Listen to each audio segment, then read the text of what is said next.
Money hurts the most. ფული მათ ყველაზე მეტად ტკივათ. შეიძლება გქონდეს დიპლომატიური დაგმობები, უვიზო გავუუქმეთ დიპლომატიური პასპორტების მქონე პირებს და ეს მნიშვნელოვანია დიპლომატიურად და სიმბოლურად, რომ ჩვენ არ მოგწონს რეჟიმი საქართველოში. თუ მართლა გსურს მხარი დავუჭიროთ ქართველებს, რომლებიც ქუჩაში დგანან და მათ ბრძოლას დემოკრატიისთვის, მაშინ ჩვენ უნდა მივყვეთ ფულს და დავასანქციროთ დამნაშავეების ფინანსები. წერმა სახელმწიფოებმა რეჟიმის წარმომადგენლებს ეროვნულ დონეზე უკვე დაუწეს ეს სანქციები. არ ფიქრობ, რომ საქართველო დავკარგეთ, ამიტომ უნდა გავაგრძელოთ ბრძოლა. მე ამ ეტაპზე არ შევადარებდი სიტუაცია საქართველოში ბელარუსს. საბჭოთა კავშირის დაშლის შემდეგ ბელარუსს არ ჰქონდა დემოკრატიის მშენებლობის შანსი.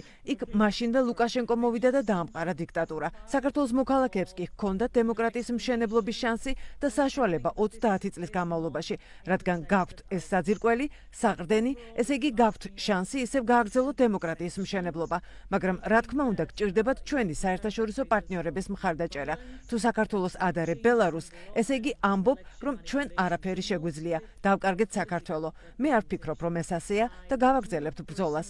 არ მაქვს ილუზია, რომ რეჟიმი ქცევა შეცვლის. მათ ძალიან მკაფიო დაირჩიეს მხარე და ეს რუსეთია. თავი არ უნდა მოვიტყუოთ და ვთქვათ, რომ თითქოს ქართული ოცნების პირობებში საქართველოს ევროპული ინტეგრაცია იარსებებს და თუ ვინმე ასე ფიქრობს, ის თავს იტყუებს. ყველამ, ვინც ასე ფიქრობდა, უკვე დატოვა ქართული ოცნება ან პოზიციები საელჩოებში. ყველა, ვინც ამბობს, რომ სურს საქართველოს ევროპული ინტეგრაცია და რჩება პარტიაში, არის ოპორტუნისტი. ჩვენი აქტივობები, რეზოლუციები, მხარდამჭერი განცხადებები მიემართება ქართულ ხალხს, რომ ჩვენ მათ გვერდით ვართ.